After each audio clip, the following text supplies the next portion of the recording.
A nexus of psychic energy lies buried beneath the sands, guarded by the servants of Zeech. But as the warp's call grows louder, a pack of feral mandrakes is drawn out from the shadows. Can these sorcerous sentinels push back their foes, or will their slithering assailants reduce them to dust? Find out here on Mountainside Tabletop.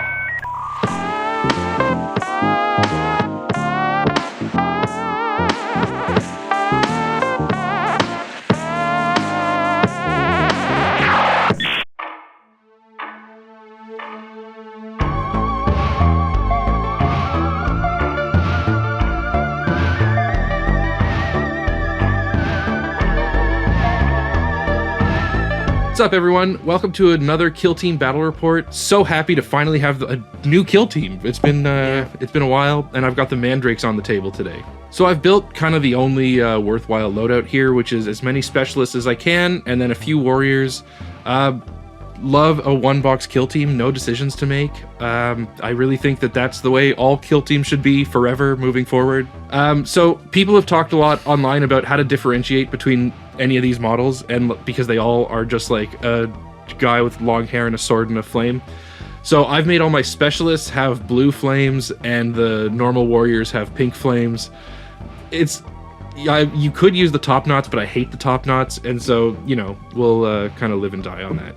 So for equipment, I've given 4 of them the extra inch on the dash. I know Brad's team can nerf my dash, and so this will at least kind of protect me a little bit from that. And then I've given one of my warriors blast on their balefire blast thing. Okay, so mandrakes, yeah, like if you look at them right on the surface, they're 8 wounds, except for the leader who's 9, and they have basically a 5 or a 4 up invuln save. So they're not that hard to kill, except sometimes they are. Yeah. And they have a lot of annoying tricks that are just gonna like rot my brain. Yeah. And I'm gonna forget that most of them exist. But one that I will not forget is, okay, the Dirge Maw, super annoying. So first of all, it has a very good attack, the Shrieking Howl or whatever it is. Yeah. Like, very good. Mortal wounds are good. If you roll some crits, then I'm in real trouble, because those mortal wounds are gonna eat me alive. One thing that's gonna absolutely rot my brain about it, though, is that it has an ability to focus one of my models, and then when I choose to activate that model, it can go first. I don't even know if that's the scariest model, but it's definitely like the most annoying model, I think. Yeah, for sure. It does seem like it'd be extremely annoying to play against. And, you know, one thing I want to mention here is obviously, you know, we've got the factor of this is a brand new team that I don't know very well at play. However, that kind of cuts both ways, and yeah. Brad knows even less about it than I do, because, you know, at least I've kind of been cramming the rules for the last 24 hours. You had one narrative game with them, and I've never played against them. Yeah, so, yeah, exactly. Yeah, we'll see. So, yeah, I mean, we kind of both know nothing, and so I think that that's kind of an equal advantage-disadvantage. Yeah. But yeah, if I can stay alive, I feel okay. Makes sense? Yeah. All right.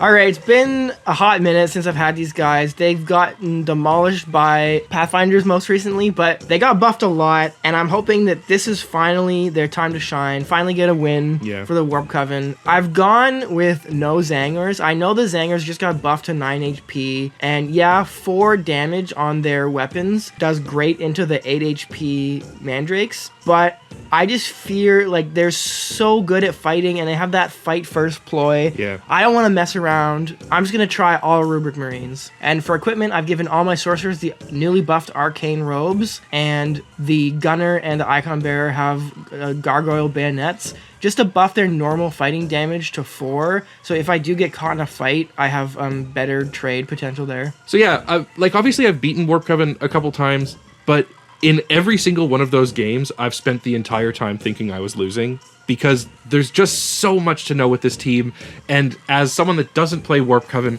I don't know what any of it means. Yeah. You know, like, it's so hard to keep track of, I imagine, like, piloting the team, but playing against it, it's like, yeah, okay, whatever. Like, one of these big things is going to do something terrible at some point, and I don't know which one. And so, like, my main concern here, obviously, is these sorcerers. They all have 13 wounds, which is tough math for me to go against, because my best melee weapons do 6 wounds, on a crit, and so I'm looking at like 3 of anything killing them. I'm gonna have to do some chip damage before charging them. Obviously, the Mandrakes really come alive once they start charging, but on top of just having 13 wounds, 3 APL, and good guns, they've got these psychic actions that are just like really hard to keep track of, especially because there's kind of 2 different sets of them. I know that there's a blast attack somewhere. I know that there's like mortal wounds involved with some of them. I know that my dash and charge will probably be nerfed throughout the whole game, but if I can just like take out any of these sorcerers, I feel like the team starts to become a lot more beatable. Fly's really going to be a problem. I don't know. I'm just going to have to kind of react to what Brad does, I think, and not get too exposed and try to take one out if I have the chance, but we'll see. For today's game, we're playing on an open board. For the deployment, we've pulled Boundary, and the mission is Capture. When we roll off for attacker-defender, Vic wins and decides to be the defender. He picks the right side of the board, and then we set up our barricades and our operatives. In the scouting step, Vic picks Infiltrate, and I pick Recon Dash. So I make my dash, Victor chooses to give me initiative, and we get into Turning Point 1.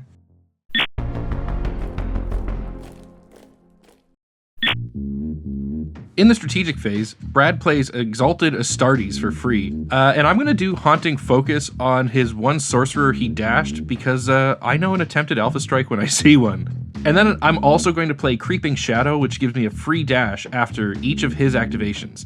Noteworthy here, we're not going to show them on camera because the battle report would then take 3 hours. If you really care where they end up, just watch the animation at the end of the turn. In target reveal, we both reveal recover item and put them basically beside each other, and then I'm going to reveal courier and select a normal warrior and outflank, so my hand is all revealed here. So to start things off, I'm going to activate my one sorcerer that looks like a bird. Before anything else, I'm going to cast Ephemeral Instability for free because I'm within 6 inches of my icon bearer, and then I'll move and dash onto this objective and pick up my recover item token. This warrior is able to move and shoot at Brad's sorcerer. Fortunately, this is the warrior holding the equipment that gives them blast, so I'm doing attacks on both of these 2 units here. Yeah, I went super spicy here, and 5 of my 6 operatives I deployed with an engage order. I don't know if this is good or not, but this is what I did, and I'm reaping the consequences. Unfortunately, I'm only going to do 6 damage on the sorcerer, which I know he'll just heal back, and then another 3 on the icon bearer. Yeah, that's pretty crazy. Also, I realized I forgot to make cover saves there. So the brain load of this team is already destroying me. This really is like the ultimate brain load matchup. All right, well, next, I just want to get the Dirge Maw's BS out of the way. So I'm going to activate the sorcerer that's his focus.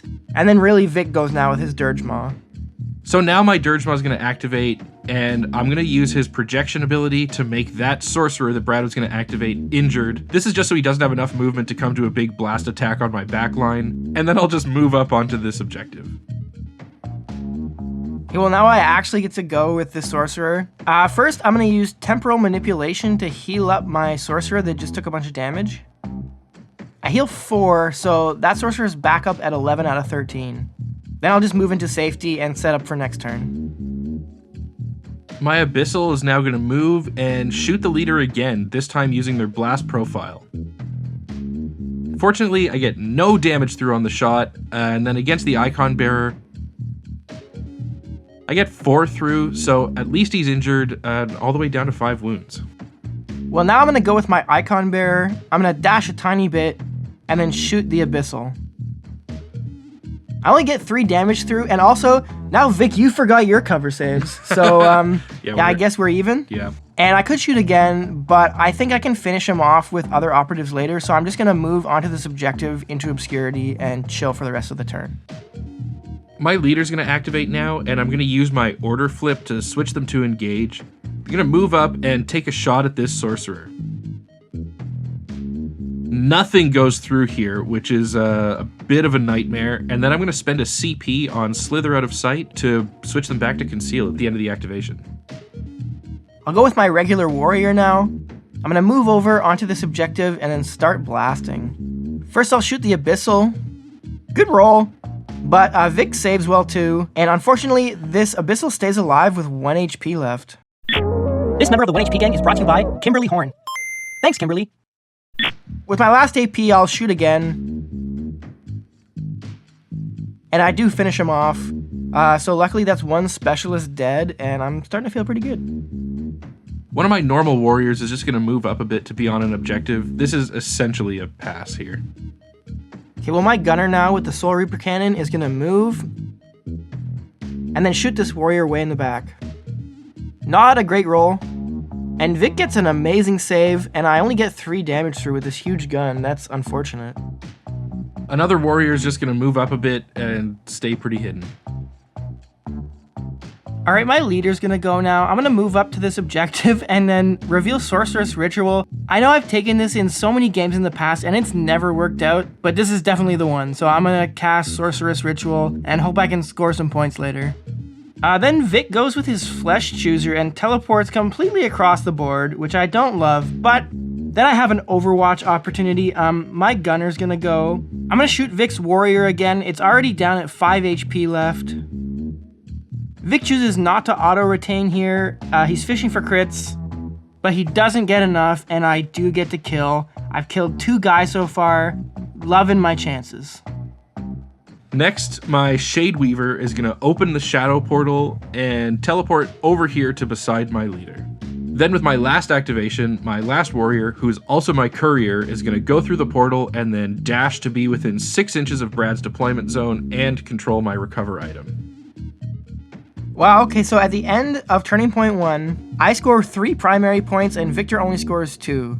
For secondaries, I score recover item, and Vic scores all 3 of his primaries once. Yeah. That's crazy. So I'm just realizing now how absolutely insane recon is for the Mandrakes with the teleporting. Totally. Like, I have a hard time seeing any situation when you wouldn't pick this. Yeah, well, maybe into like a melee horde I'd take Seek and Destroy because they're so good at that, but definitely into elites. Like, I'm not, That's crazy. I'm not going near you if I don't have to. I feel pretty good though. I think like you did shut down some of my cheese plays, but I think you were aggressive at the back of the map, and I was able to pick off 2 guys, including like your best ranged operative. So I'm feeling pretty good, and as long as I can kind of make up the point discrepancy, I think I'm in a pretty good spot here. Definitely. My plan was to sacrifice those 2 guys to maybe kill a sorcerer, but to get some good chip damage through anyway. And not only did they both die, but you healed back all the damage, and so they basically are just wasted. But, this team's got a lot of counterplay.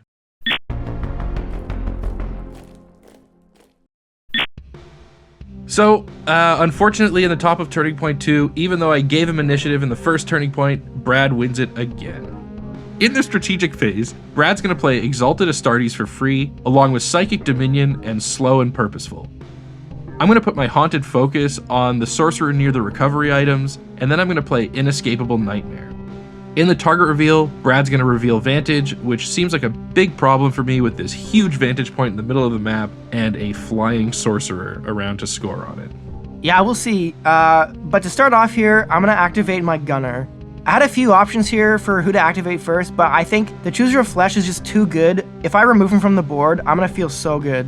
So I'm going to move and then shoot. That's not a bad roll, but I really, really want this kill. So I'm going to spend a CP for a reroll. Everyone's New Year's resolutions by this point are dead anyway, right? Yeah, that's I'm going to true. spend 1 more CP for 1 more reroll. Okay, well, luckily I do end up getting the kill. I wasted 2 CP. But it was worth it, I think. So now my Dirge Maw will activate. I'm going to move and do the Screaming Attack at Brad's Sorcerer here. Get a pretty bad roll, even though I get a free reroll here. Don't trigger any of the Mortal Wounds or Stun, which really sucks, and so that Sorcerer is going to stay alive with 5 HP. Well, now that your Dirge Maw is out of the way, you kind of did the work for me, so I'm going to activate the Sorcerer. When I do this, Victor's going to try and stop it with his leader's ability, but he rolls low and I still get to activate. So first up, I'll use Temporal Manipulation on myself to heal 2d3, and I heal 6. Brutal, so I'm man. back up at 11, feeling good. Then I'm going to charge 2 operatives here, spicy I know, and then fight Vic's warrior. Unsurprisingly, Vic plays his ploy to fight first. And with my use of Arcane Robes, I do stay alive to get the kill, but I am left down at 1 HP. This member of the 1 HP gang is brought to you by Alkaline. Thanks, Alkaline. So I gotta deal with this problem now. So my Shade Weaver's gonna fight this sorcerer, and luckily he only has 1 HP, so I get the kill pretty easily. Then with my second action, I'm gonna shoot Brad's Icon Bearer. And I get the kill. I've been feeling pretty bad about this game, but getting a double kill really helps my math quite a lot. Okay, well, I'm gonna go with one of my other sorcerers. I think I have an opportunity to get a double kill back here, so I'm gonna move and dash over to the other side of the map and then shoot with a blast attack. Against the first warrior, I get a great roll and they're just dead. Then the blast attack on the other one, not great. I'm gonna spend my last CP on a reroll here. And unfortunately, this warrior stays alive with 2 HP left. My leader's gonna activate now. I'm gonna move so that I'm covering the objective and my recovery item and take a shot at Brad's leader. Only 6 damage goes through, so fortunately that does mean that the leader is injured. Then I'm gonna spend my last CP to use my ploy to go conceal again. Okay, well, I'm gonna go with my warrior now. I'm gonna move and shoot the Dirge Maw. First attack, I get a bad roll and no damage through, but I'll shoot again. And I also get no damage through. My last holdout warrior here is going to take a shot at the sorcerer and get an absolute banger of an attack and bring him down all the way to 4 HP. If it weren't for those arcane robes, it would have been even lower, but fortunately this means I can charge him, and if Brad tries to fight me, I can fight first and probably kill him with 1 shot. Yeah, that's bad. But my last activation is my leader here, so I'm gonna move and dash and then shoot Vic's leader. With my Warp Flame pistol, I've given it no cover and lethal 5 up from my boon of Tzeentch, so hopefully I can get a kill here. Man, Vic gets a pretty good save, and he uses his Oubliex and blocks another crit, and I only end up dealing 4 damage. I really thought I could get a kill there, but damn, that leader's tanky. Yeah, people have been saying he's like surprisingly hard to kill for a model with technically a 6-up save and 9 wounds, and so it's pretty crazy, but he is still alive. Well, at the end of the turning point, I get 4 for primaries, and Vic just scores 1. We both get 1 point from recover item, so luckily, even after some things really didn't go my way this turning point, I do have a 2-point lead, and I think I can hang on.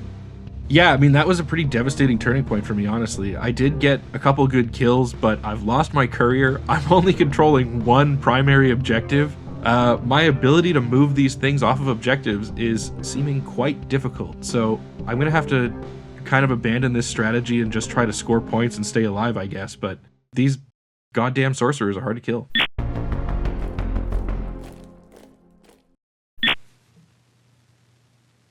Welcome to turning point 3.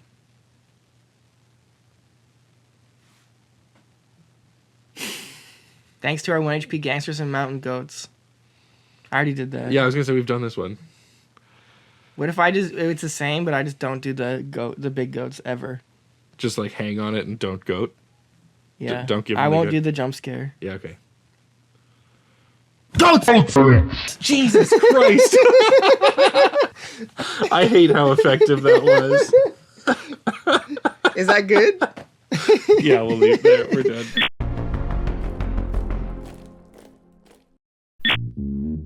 All right, and now we're really in turning point 3, and if that jump scare wasn't scary enough, the true nightmare here is that Vic wins initiative. In the strategic phase, Vic is going to play Haunting on my leader, and obviously I'll play Exalted Astartes. Then Vic plays Inescapable Nightmare, and I'm going to use my last CP on Slow and Purposeful here. I think this is the most efficient way to get rerolls for me, so I'm just going to do it and use up my last CP. With the first activation, clearly I'm gonna use this warrior and fight Brad's sorcerer here. Gonna get the kill, but what's nice is you can fight from conceal. I haven't charged this turn, so technically I'm in conceal here, and so I can't be shot. I'm just gonna hold this objective. Damn. All right, well, I'll go with my warrior. I'll try again shooting the Dirge Maw. Okay, finally, luckily, I get the kill. Would have loved to have gotten that kill last turn, but that's okay. Then I'm just gonna move behind this piece of terrain here so that if Vic comes and takes my point in turning point 3, I can maybe go back and contest it in turning point 4. My Shade Weaver is gonna activate now. I'm gonna charge, fight, and kill Brad's leader. Feels really nice to remove him from the board because he's been a headache the whole game. All right, my gunner can't really do anything useful, so I'm just going to go into conceal and then move on to the objective over here to, get points, I guess. Now my leader is going to take a shot at Brad's warrior. Only 3 damage goes through, but then I'm going to do a shadow passage onto this back objective, which I think is going to be a key point swing here in the late game. Okay, so at the end of this turning point, Vic scores 4 points. Yeah. I only scored 2 from primaries. I definitely misplayed some positioning here. That warrior, I should have just kept him on the point. I just should have planted him on the point because I could have kept it. That was an oops. I'm feeling pretty bad here. I think I'm pretty much out of this game. I do have a chance to stay in it though. If I get extremely lucky in turning point 4, I could have a chance. But also, you could have a chance to get this 6 skirmish mat if you want. The mat you're seeing us play with today is the Desolate Dunes mat, available at the link in our description. If you get it, helps us out, helps you out, get the sweet mat, Turning point 4.